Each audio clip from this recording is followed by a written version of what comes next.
Bueno, abran sus Biblias en la segunda carta de Pedro, capítulo 3, versículos del 1 al 14.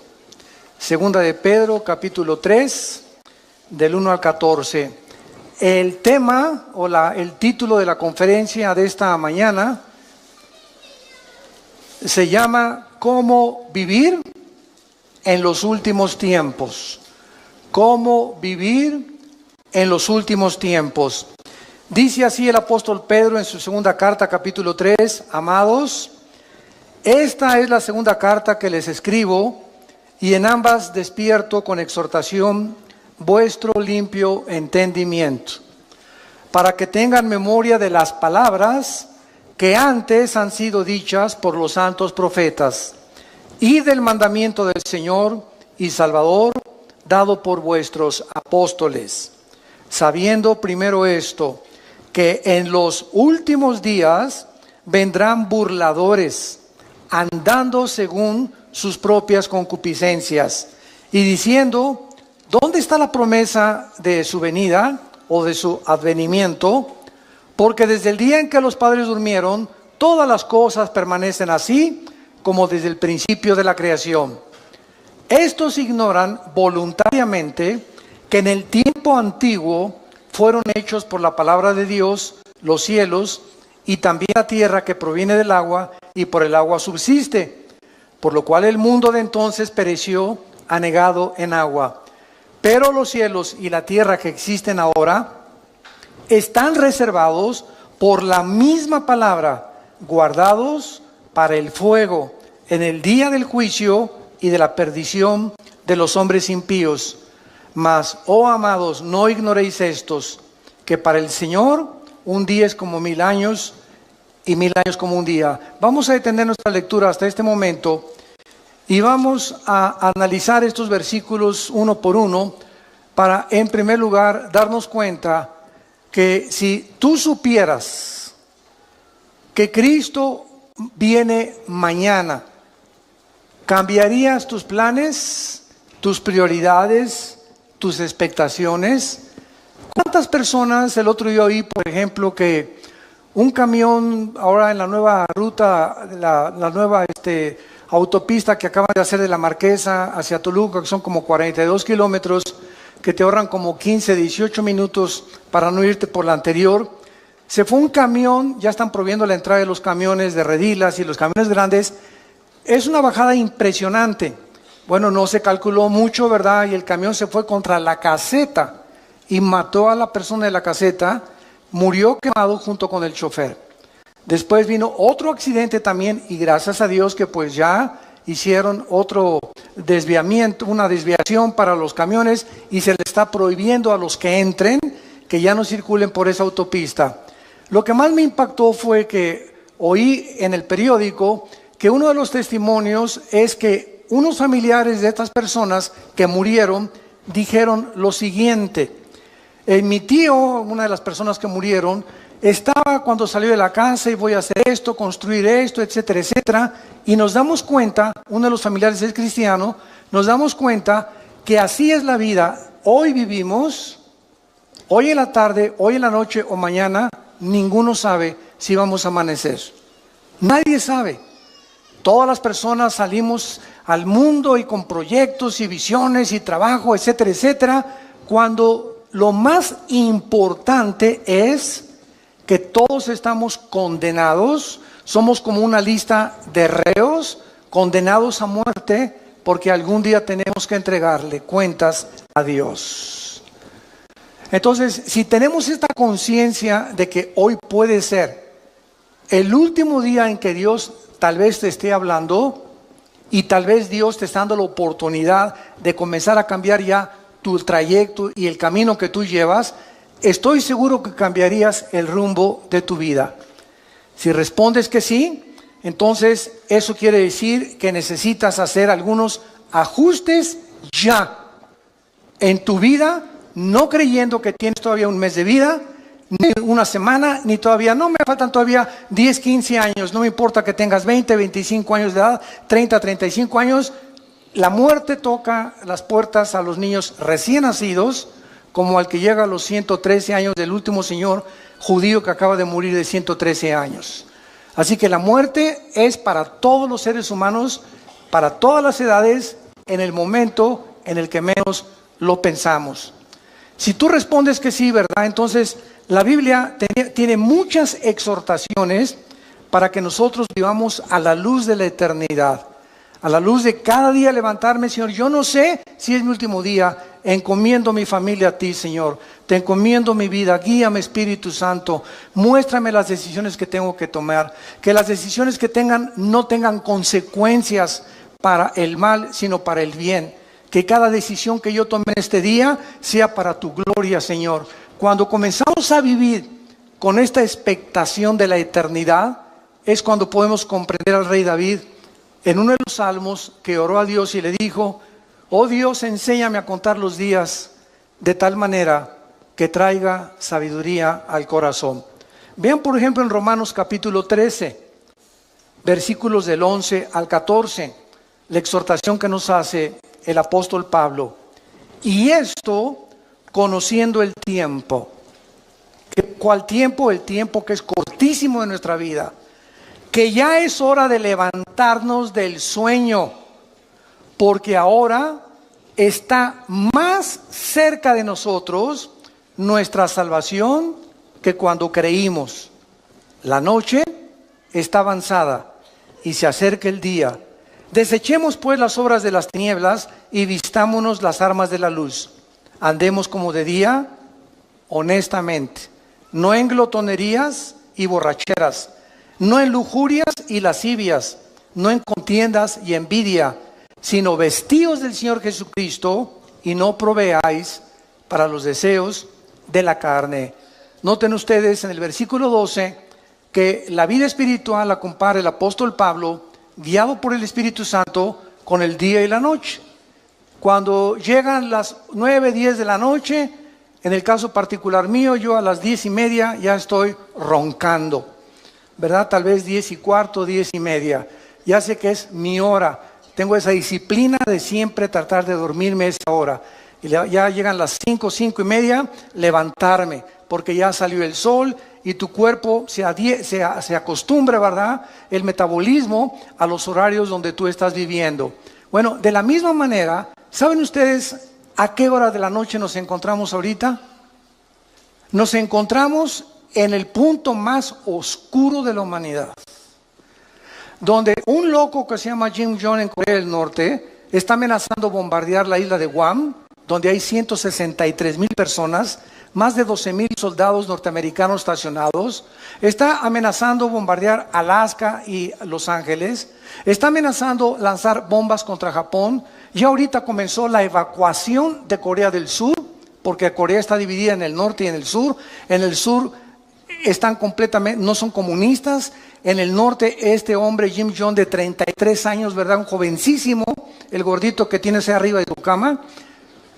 Este hombre, ¿verdad?, está tratando de recuperar Corea del Sur, amenazar Corea del Sur. En Corea del Sur hay más de 17,000 Marines o marinos Estados Unidos, y tienen un sistema ahorita, gracias a Dios, ¿verdad?, como escudo contra misiles, pero misiles Hwang-2, que no son los grandes, que viajan a más de 6,000, 7,000 kilómetros de distancia. Entonces, el mundo está ahorita así en una expectación impresionante. Anoche oí un noticiero que investigaron a los habitantes de Guam. Guam es una isla que está como a 2,500 kilómetros de Corea del Norte, entre Honolulu y Japón, en medio casi de Indonesia, Filipinas. Y fueron a la isla, una isla preciosa, ni siquiera sabía que existía esa isla. En muchos mapas ni aparece. Entonces unas playas preciosas, pero está la estación más grande norteamericana de los portaaviones y de los aviones destroyers. Y comenzaron a entrevistar los periodistas a los habitantes de esta isla, preguntándoles: ¿cómo viven ustedes ahorita que saben que ustedes van a ser el primer blanco de este señor que ya amenazó que esta semana manda 4 misiles alrededor de la isla?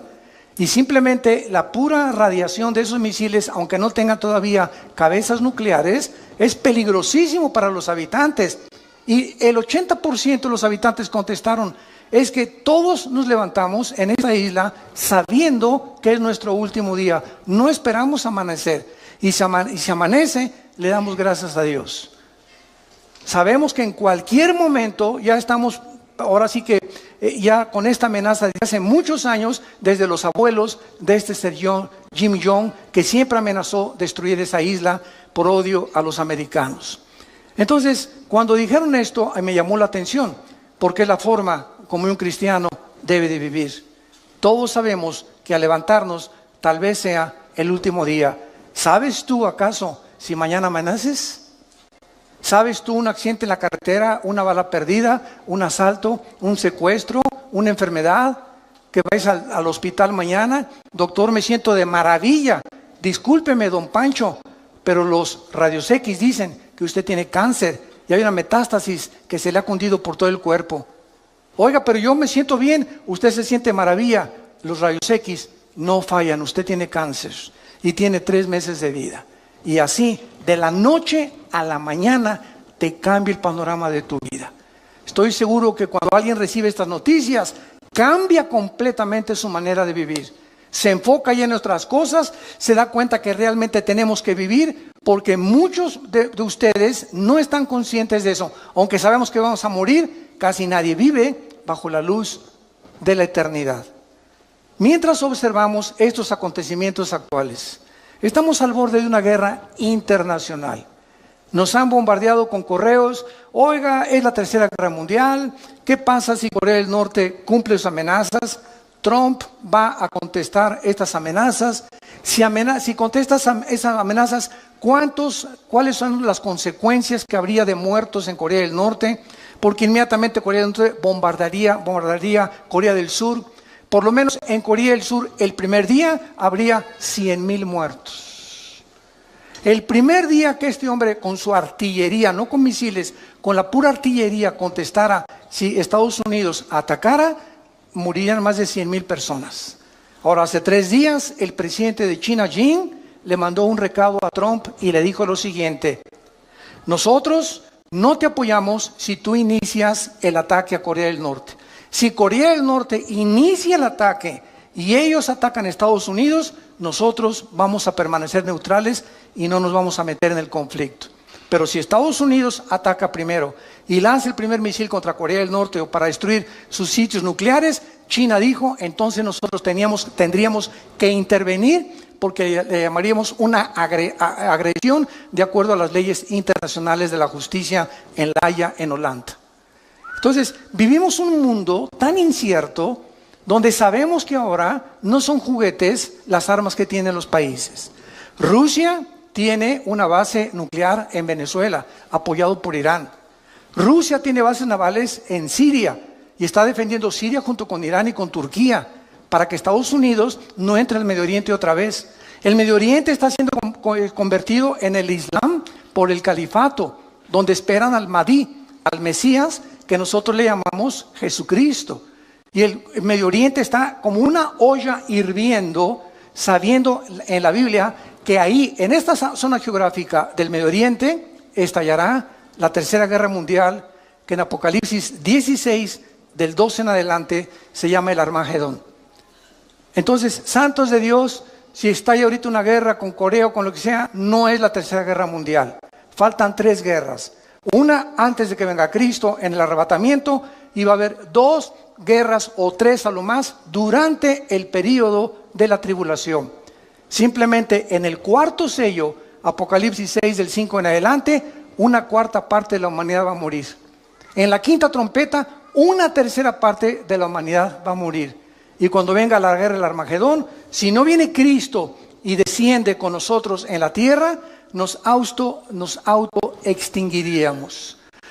La raza humana se autodestruiría del odio tan grande que existe en el mundo.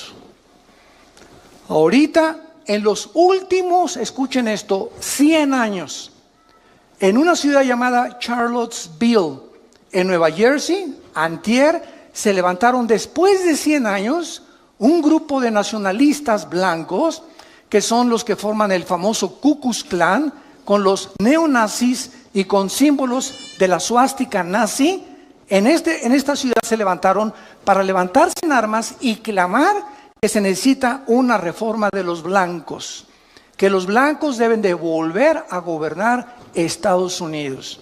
Es el racismo en su último grado. En los últimos 100 años, esto no se había visto en Estados Unidos. Había habido pequeños brotes, ¿verdad? Siempre blancos contra negros, contra mexicanos, pero ya este movimiento que se levantó ahí en Nueva Jersey, en Charlottesville, hace 3 o 4 días, es algo, ¿verdad?, terrible, que nos habla la condición y la temperatura en que se encuentra el mundo donde tú y yo estamos viviendo. No cabe duda, vivimos en los últimos tiempos. Iglesia, despiértate, porque los cascos del Apocalipsis ya se oyen en el cielo. El tiempo se nos acabó. Muy bien, vamos pues a ver de qué manera nuestra esperanza en el regreso de Cristo debe afectar nuestra manera de vivir. Regresemos a nuestro pasaje de 2 de Pedro, capítulo 3, y vayamos estudiando cada versículo. En primer lugar, aquí encontramos 3 líneas de pensamiento en el pasaje que acabamos de leer. 3 líneas de pensamiento a la luz de la realidad.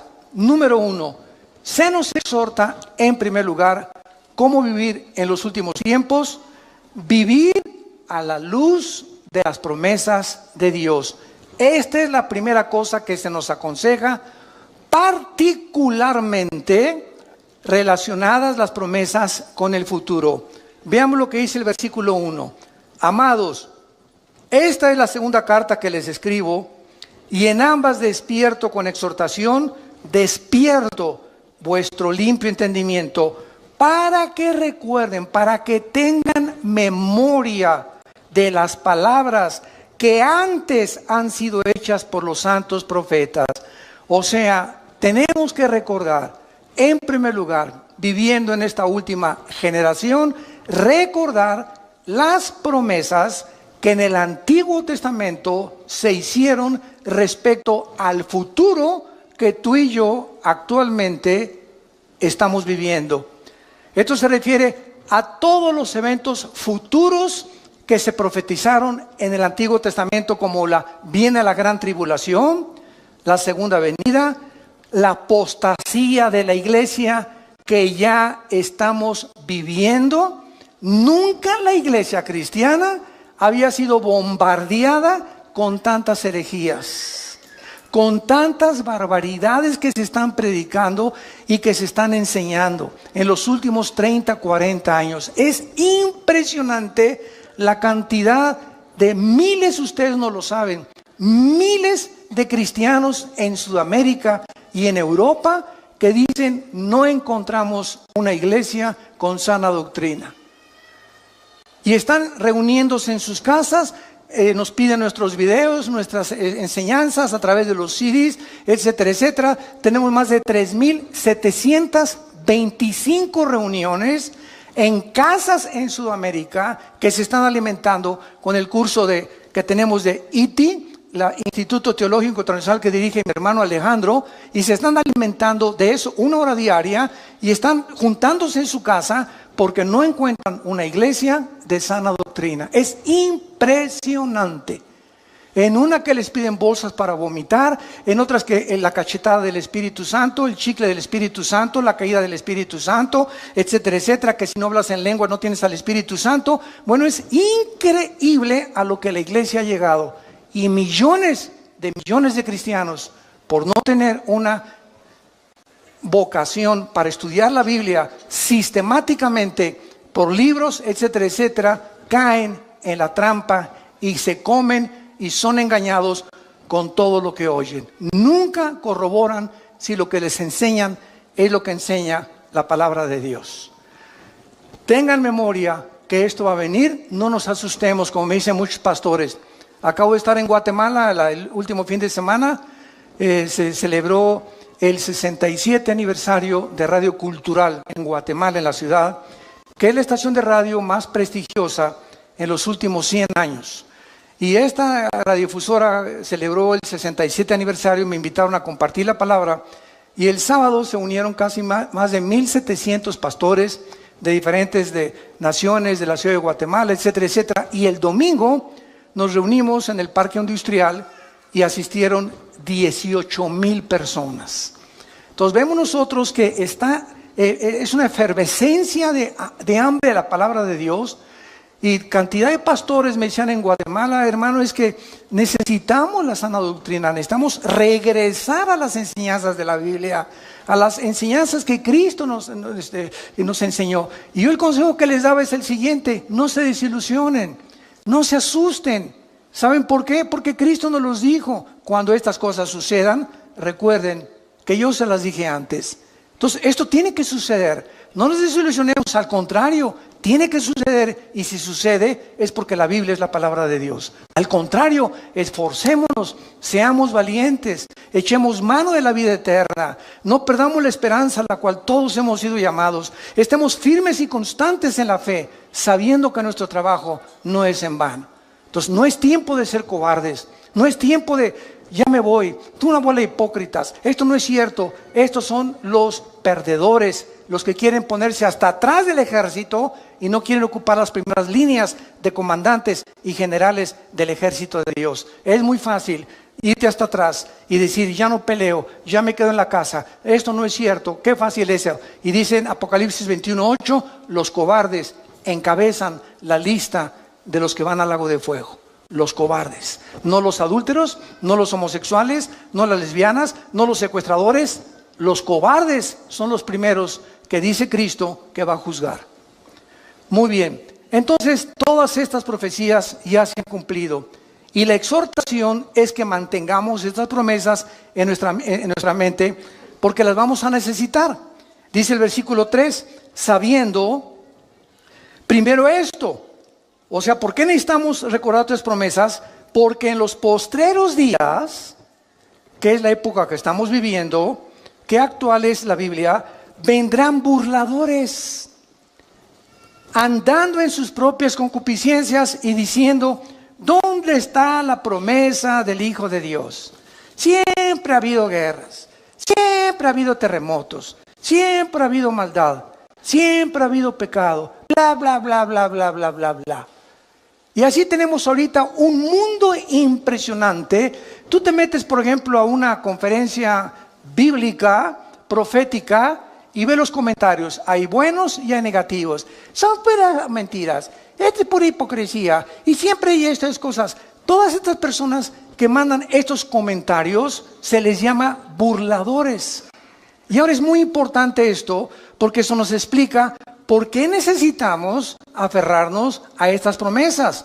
Un burlador, escuchen esto, no es lo mismo de una persona que tiene dudas, porque los que dudan honestamente están abiertos a las evidencias, pero el burlador es la persona que ni siquiera quiere oír las evidencias ni hacer caso de las evidencias o las pruebas que la Biblia ofrece para demostrarte que estás equivocado. El burlador se dedica a burlarse, a criticar, a despreciar y a atacar las cosas de Dios. En el Salmo 10, en el Antiguo Testamento, David escribió lo siguiente, versículos del 3 al 5. Salmo 10, del 3 al 5. Porque el malo se jacta del deseo de su alma, bendice al codicioso y desprecia a Jehová. El malo, por la altivez de su rostro, no busca a Dios. No hay Dios en ninguno de sus pensamientos. Sus caminos son torcidos en todo tiempo. Tus juicios los tiene muy lejos de vista. A todos sus adversarios desprecia. Y en el capítulo 14, versículo 1, dice David, dice el necio en su corazón, no hay Dios. Lo más lejos que el hombre pueda llegar es reconocer que Dios tenía razón. Y a partir de ese punto ya no llegas más lejos sin Jesús en tu vida. Entonces es importante, ¿verdad?, darnos cuenta que por qué actúan estos burladores de esta manera. Regresamos a nuestro pasaje 2 de Pedro. Y dice el versículo 3, ¿por qué estos burladores que abundan en la televisión, en las telenovelas, en los programas y en las entrevistas del radio, en el cine, en las películas. ¿Saben ustedes, santos de Dios, por qué esta gente actúa de esa manera? Burlándose, despreciándose, riéndose, haciendo mofa de las cosas espirituales. Nos lo dice el versículo 3. Porque andan según sus propias concupiscencias. En otras palabras, son personas que no quieren que Dios se meta a sus vidas. Son personas que no quieren que haya nadie en el universo que les ponga 10 mandamientos para vivir. Son personas que no les importa ni tampoco les conviene tener un Dios a quien someterse. Ellos quieren andar. La palabra concupiscencia, apúntalo, significa pasiones sin control o deseos desordenados. No tengo ningún freno moral, me acuesto con el que sea, puede ser hombre, puede ser mujer, mujer con mujer, hombre con hombre, o puedo tener amante, puedo tener esposa, o me puedo acostar con mi novio o con mi novia. Son personas que no tienen frenos, están como caballos desbocados en la vida. Hacen lo que, como caballos bien alimentados, relinchan tras las mujeres que no son su esposa. ¿Y saben ustedes por qué? Lo dice aquí en 2 de Pedro, capítulo 2, versículos del 10, que describe este tipo de personas. Y mayormente aquellos que, siguiendo la carne, andan en concupiscencia, o sea, en pasiones sin control e inmundicia, y desprecian el señorío, atrevidos y contumaces, no temen decir mal de las potestades superiores. Versículo 12, pero estos, hablando mal de cosas que no entienden, como animales irracionales, nacidos para presa y destrucción, perecerán en su propia perdición, recibiendo el galardón de su injusticia, ya que tienen por delicia el gozar deleites cada día.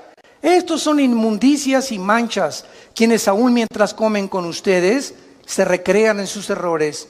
Tienen los ojos llenos de adulterio, no se sacian de pecar, seducen a las almas inconstantes, tienen el corazón habituado a la codicia y son hijos de maldición. Por eso se burlan de ti. Por eso te critican que eres cristiano. Por eso se mofan de la Biblia en los periódicos, en los libros, en las películas, en las telenovelas, etcétera, etcétera, etcétera. Porque detrás de estas personas se encuentra el 99% de las veces una vida de inmoralidad. Odian la luz, odian la santidad, odian a Jesús, aman las tinieblas. En el Evangelio de Juan capítulo 3 dice, y esta es la condenación, que la luz vino al mundo y los hombres amaron más las tinieblas que la luz. ¿Por qué? Porque sus obras eran malas. Porque todo aquel que aborrece la luz no viene a la luz. ¿Por qué? Porque la luz te muestra cómo eres. Y cuando nos ilumina el Espíritu Santo, nos damos cuenta que bárbaro, soy un basurero. Estamos podridos en maldad. Y cuando reconocemos esa maldad y esa podredumbre con la cual nacimos, el pecado original, es cuando, Dios mío, ten misericordia de mí. Y hay una cruz en la gracia de Dios a la cual nos podemos acercar y ser lavados con la sangre del Hijo de Dios. Muy bien. Estos burladores también toman posiciones pseudocientíficas. Miren lo que dice el versículo 4. Y dicen, ¿dónde está la promesa de su advenimiento? O sea, de que va a venir. Porque desde el día que los padres durmieron, todo permanece igual. Esta explicación, ¿verdad?, no cuadra con lo que la Biblia dice. Si estas personas realmente necesitan evidencias de la actividad de Dios en la historia, es bien fácil. La misma historia, señores historiadores que nos visitan, sociólogos que nos visitan, científicos y catedráticos y doctorados y licenciados que nos escuchan, la Biblia nos muestra que la historia misma demuestra la existencia de Dios. ¿De qué forma? Ven a la Biblia y encontrarás que Dios puso simplemente un botón de muestra, el libro de Daniel. En el libro de Daniel, Dios le recuerda hace 2600 años al profeta Daniel el orden exacto en el que iban a transcurrir todos los imperios gentiles hasta la segunda venida de Cristo, en la famosa estatua del sueño que tuvo el rey Nabucodonosor. Y Dios le dice a Daniel, la cabeza de oro es Babilonia, tal como Daniel lo comprobó porque él vivió bajo el imperio del rey Nabucodonosor. Y le dice Dios, después de Babilonia vendrá otro imperio que, de acuerdo a la historia, ¿quién fue? Los medos y los persas, que hicieron una alianza. Y le dice Dios, y el pecho, el vientre de bronce, vendrá otro imperio. De acuerdo a la historia, ¿quién fue? Grecia, con Alejandro el Magno, con sus conquistas relámpago, que a los 33 años se murió en lo que es ahorita Irak, que en la Biblia se le llama Babilonia. Y después le dice Dios, vendrá otro imperio, que fue el imperio romano. Y qué interesante, ahí se detiene la profecía y dice la Biblia que del imperio romano hasta la segunda venida de Cristo no habría otro imperio hasta que el anticristo unificara 5 naciones del Oriente y 5 de Europa para formar la confederación política de los últimos tiempos. ¡Qué increíble! ¿Quieres más evidencias de veras? La misma historia nos muestra que solo Dios pudo poner en orden la cronología de los imperios y los gobiernos de toda la historia. Solo Dios lo pudo hacer. Y así hay más de 133 profecías demostrando que se profetizó que Cristo iba a nacer en Belén, que Cristo iba a ser traicionado por 30 monedas de plata, que Cristo lo iban a traicionar sus propios discípulos y amigos, que Cristo iba a morir crucificado. Simplemente cuando Jesús abría sus manos, se cumplían en ese instante 33 profecías del Antiguo Testamento. Amados, tengan memoria de las promesas del Antiguo Testamento, porque van a enfrentar en los últimos días muchos burladores. Mucha gente ignorante, hablan lo que no conocen. Como un tonto, ¿verdad? Que tuve un debate con él en la televisión hace no mucho tiempo, me comenzó a insultar y llegó el momento en que me dijo, mire, es más, me dice, yo no creo que ni siquiera Cristo haya existido. Y esta persona tenía 2 títulos universitarios. Se atrevió a decirme, es más, yo creo que ni Cristo resucitó, que Cristo, no existió. Simplemente me volteé, ¿saben lo que le dije? ¿Me puede decir qué fecha es ahora?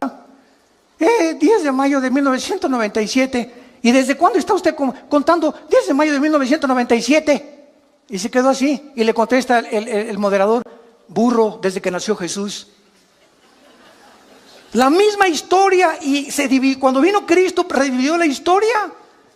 Y fue tan impactante la entrada de Jesucristo a la historia que contamos antes y después de Cristo. No antes y después de Buda, ni de Mahoma, ni del Dalai Lama, ni de tu padrino Walter Mercado.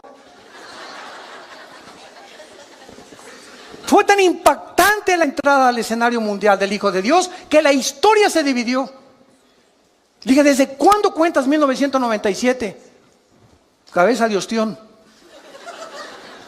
Impresionante, hablan tantas barbaridades, tantas tonterías. Bueno, así es como está el mundo. Tengamos memoria de esto porque se viene más y más y más la crítica y la oposición. Entonces, como decíamos, también toman posiciones pseudocientíficas. O sea, hasta toman pasajes bíblicos para apoyar sus ataques y hacer sus argumentos disque más válidos. Simplemente estas personas les recordamos la historia y te contestan, ay, pues yo no había leído el libro de Daniel. Entonces no hables si no conoces lo que estás diciendo. Yo no puedo tener un debate con un filósofo, por ejemplo, del tipo de Rousseau, o los que siguieron la filosofía de Rousseau, que el hombre es básicamente bueno. Yo no puedo meterme a su ideología si no conozco lo que él me está presentando, porque al meterme yo en lo que yo no conozco, él me puede contraatacar, porque él sí lo conoce. Entonces, si yo tengo un debate con una persona, tengo que conocer sus debilidades de la ideología que me está presentando, combatirla y presentarle las mías. Y escuchen esto, el 90% de las veces que tú alegas con tu maestro de escuela, con un científico o con cualquier persona atea o agnóstica, no conocen la Biblia. No conocen más que son leyendas, esto y el otro, puras tonterías, pero nunca, jamás han checado ni estudiado de una forma sistemática las evidencias y sobre todo las profecías. Entonces, te hablan lo que nunca han oído. ¿Quién te lo dijo? Mi maestro en la preparatoria. ¿Quién te lo dijo? Mi maestro en la universidad. ¿Quién te lo dijo? Lo leí en la revista Duda. Pues con razón tienes las dudas que tienes, compadre. Vemos nosotros, ¿verdad? Claramente, que cuando leemos, por ejemplo, el libro del Génesis, miren, ya sin ir tan lejos, por el amor de Dios, Virgen del Socorro. Hasta 1860 se descubren las leyes de la herencia por Gregorio Mendel. Hasta 1860 se descubren las leyes de la herencia por Gregorio Mendel. Cuando comienza a hacer experimentos con chicharitos y se da cuenta que hay algo que se transmite y que se hereda. Y ahí se paró la investigación y tuvieron que pasar casi 100 años hasta 1954, el siglo pasado. En 1954 le dan el premio Nobel de Medicina a Dr. Watson y al Dr. Samuel Crick, porque descubren la hélice del ADN, del ácido desoxirribonucleico.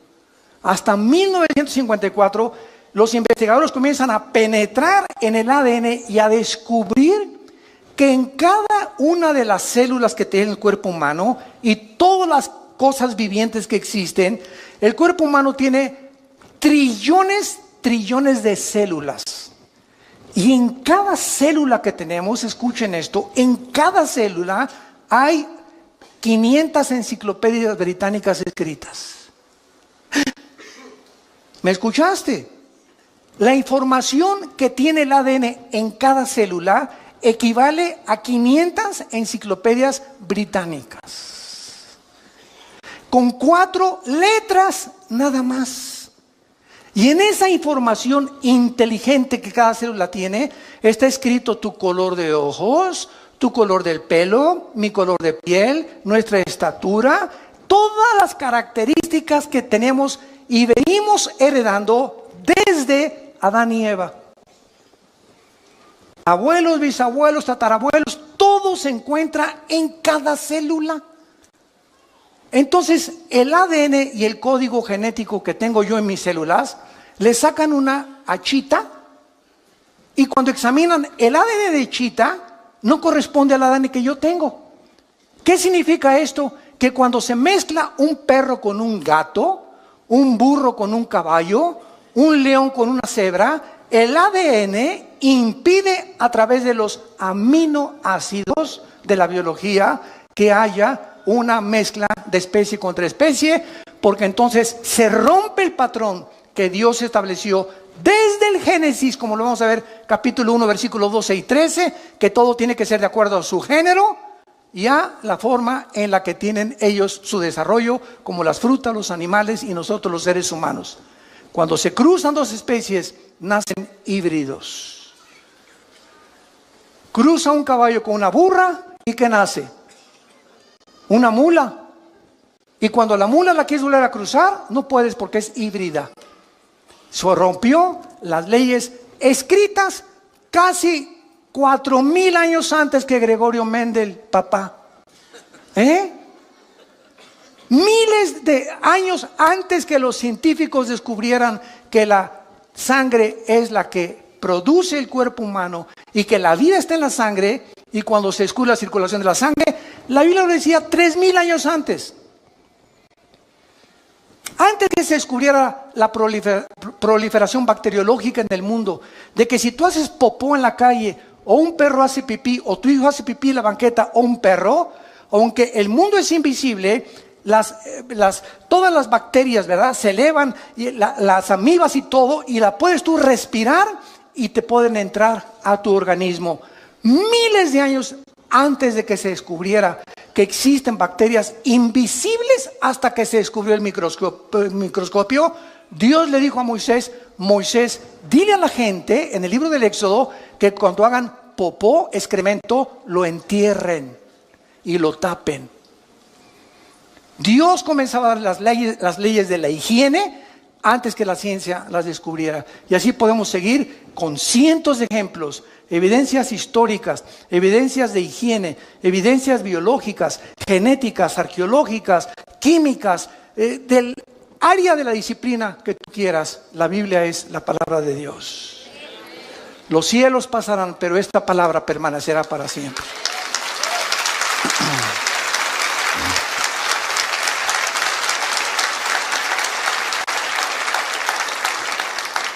Ahora, vemos también, ¿verdad?, que es importante el tiempo de Dios.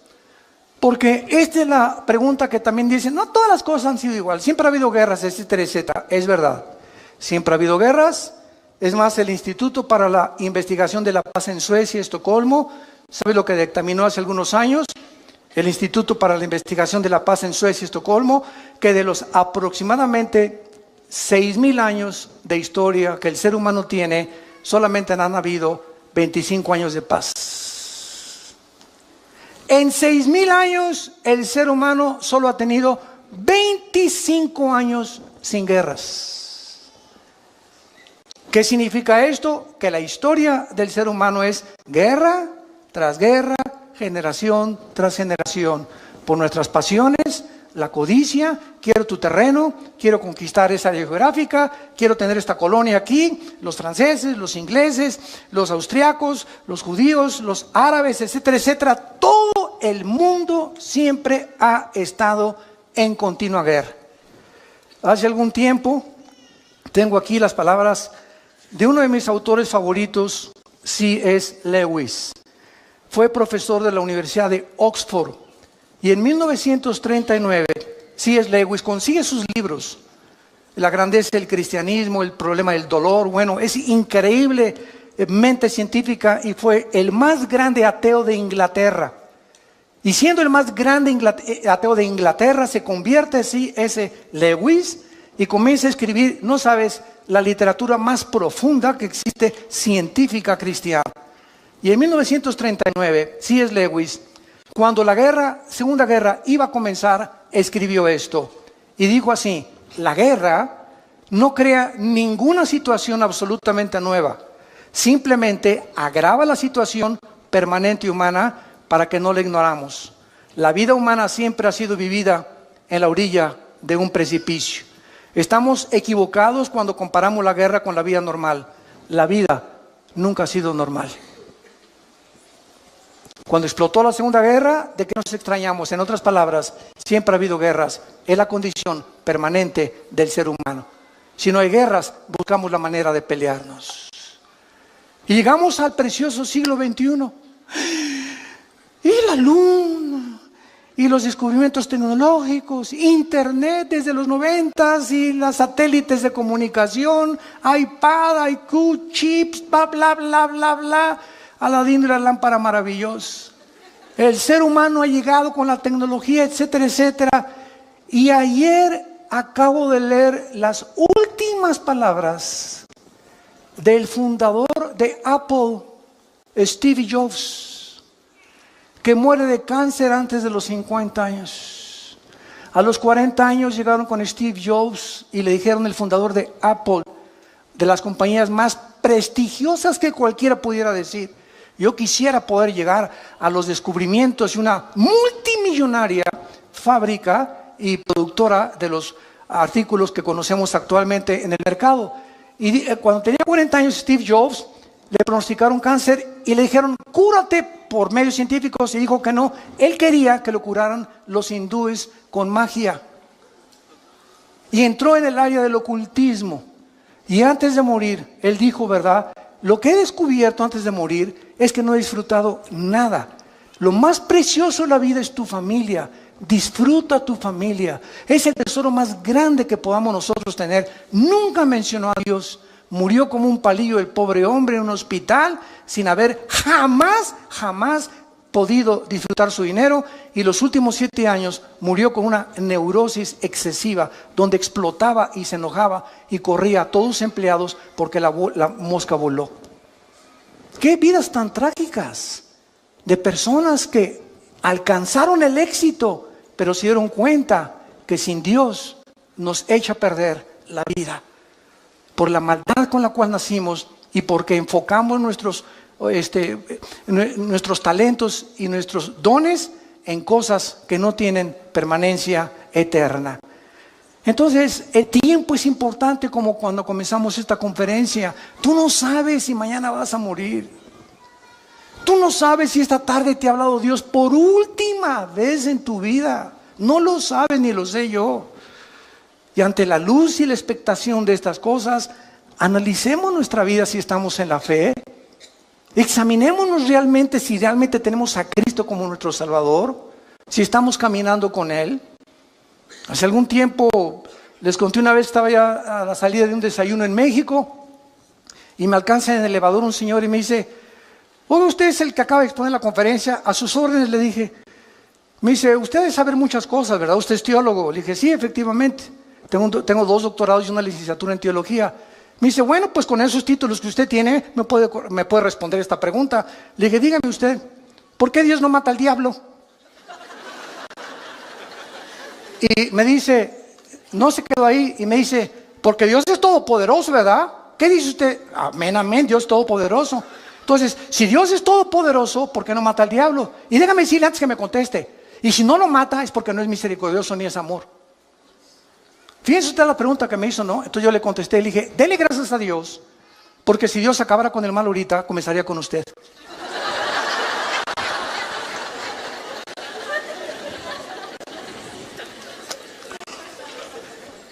Segunda de Pedro, capítulo 2, lo acabamos de leer, versículo 9. El Señor no retarda su promesa, según algunos la tienen por tardanza. ¿Y por qué Dios no acaba ya con esto y con aquello? ¿Sabes por qué? Porque Dios es paciente para con todos, esperando que tú te arrepientas. Dale gracias a Dios que los juicios de Dios no han comenzado en la forma que se viene sobre el mundo, porque Dios es paciente con tu vida. Te va a seguir hablando a través de tu esposa, a través de tu esposo, a través de tus hijos, a través de tus amigos en tu trabajo, a través de las conferencias en YouTube, en internet, en las iglesias cristianas. Dios nunca deja de hablar, porque es paciente con tu vida. Pero llega un momento el que tú has decidido no creer. Y tienes la luz y tienes las evidencias, pero no te conviene. No es que no creas por falta de evidencias, como dijo Carlos Sagan, el último ateo del siglo XX, astrofísico. Es que si tuviera más evidencias para creer en Dios, hubiera creído en Dios.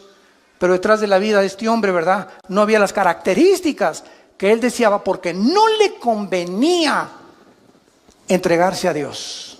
Y esa es la tragedia humana, que la luz vino al mundo y los hombres amaron más las tinieblas que la luz. Ahora, en cuestión del tiempo, ¿verdad?, Dios no percibe el tiempo como todos nosotros. ¿Por qué no acaba ya Dios con todo? Porque el tiempo de Dios no es como tú lo piensas. Les voy a hacer una historia interesante relacionada con esto, que tiene algo de humor. Un hombre llegó al cielo y le preguntó a Pedro: Pedro, en el cielo, ¿cuánto es un minuto? Y le contestó Pedro: un minuto es 1.000.000 de minutos aquí arriba. Esto es interesante, le dice el hombre. Y le volvió a preguntar: oye Pedro, ¿y un peso cuánto es en el cielo? Y dijo: no, en el cielo un peso es más de $1.000.000. Y entonces este hombre se quedó pensando y le dijo: oye, ¿me puedes prestar un peso? Y le contestó Pedro: sí, claro que sí, dame 1 minuto. Qué burro, ¿verdad? Así es. Dios está fuera de nuestras 4 dimensiones. Y para Él un día es como 1000 años, dice el Salmo 90. Entonces, Él no está de acuerdo, ¿verdad?, en el tiempo como nosotros, como transcurre aquí. Aquí el planeta gira sobre su eje en 24 horas, se traslada alrededor del Sol en 365 días, que hace un año, pero Dios está fuera de nuestra galaxia. Él está fuera de las 4 dimensiones. Tú y yo vivimos en 4 dimensiones. Dios es un ser extradimensional. Entonces Él enfoca y todas las cosas las ve completamente diferente a nosotros.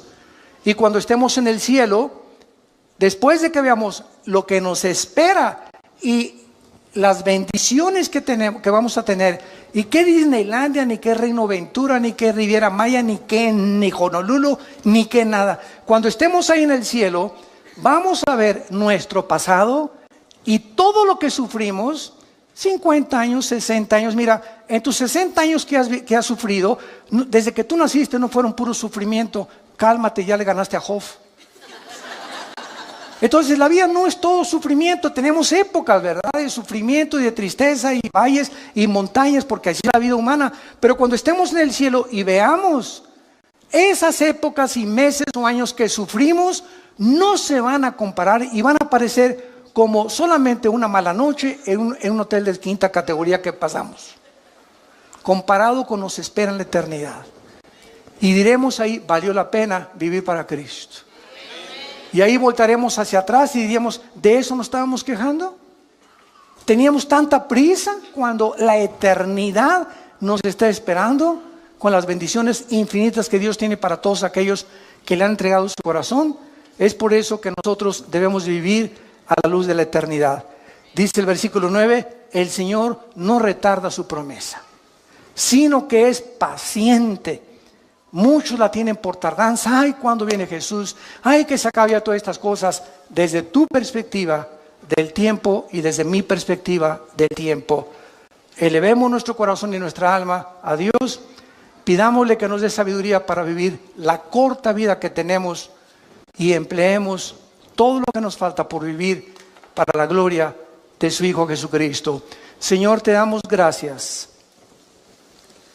porque desde el principio nos llamaste y nos escogiste para la salvación, mediante la santificación en el Espíritu Santo, por la fe en la verdad. Y nos llamaste por medio de tu Evangelio para alcanzar la gloria de Jesucristo. Bendito sea el Hijo de Dios, que lo resucitó a los 3 días de los muertos y nos hizo renacer a nosotros para una esperanza viva por medio de Él, para una herencia incorruptible, inaccesible en los cielos, que somos guardados por el poder de Dios mediante la fe, esperando la bienaventurada esperanza y la gloriosa venida de nuestro Señor en las nubes, que nos arrebatará y nos sacará de este mundo en cualquier momento para estar siempre con Él. Oh Dios, una vida muy corta, tal vez demasiado corta, nos has dado. Vivámosla pues a la luz de la eternidad, echando mano de la vida eterna, peleando la buena batalla de la fe, exhortándonos a ser valientes y vivir para Jesús. Corramos la carrera, despojándonos de todo peso y de pecado que nos asedia, esperando la bienaventurada venida de Jesucristo, y corramos esta carrera con paciencia, sabiendo que es fiel el que nos llamó. Muchas personas en este momento no tienen a Cristo. Yo los invito a que vengan a la cruz. Tú no sabes si hoy es la última vez que Dios te ha hablado. Cuando oigas su voz, no te endurezcas. Ya no te sigas burlando ni despreciando este regalo. Es un regalo. A Él le costó la vida. A ti solamente es reconocer que necesitas a Jesús en tu corazón. Si tú quieres arrepentirte en este momento y venir a la cruz, dile a Dios. Ahí desde donde tú nos estás escuchando, tal vez nos están escuchando de muchas cárceles, de muchas camas de hospitales, de muchas salas en sus casas. Donde te encuentres, dile: Señor, perdona mis pecados. Ya no quiero vivir en el camino que llevo. Doy gracias porque en esa cruz pagaste con tu sangre por ellos. Entra a mi vida en este instante, Jesús, porque creo que a los 3 días volviste a vivir. Venciste la muerte, a Satanás y al pecado, para darme esta victoria a mí, que no la merezco, pero por tu gracia la recibo y tu misericordia. Dame el poder para vivir la corta vida que me queda y poder enseñarles a mucha gente este camino en el cual ahora me encuentro. En el nombre de Jesús. Amén. Gracias a Dios por la Biblia.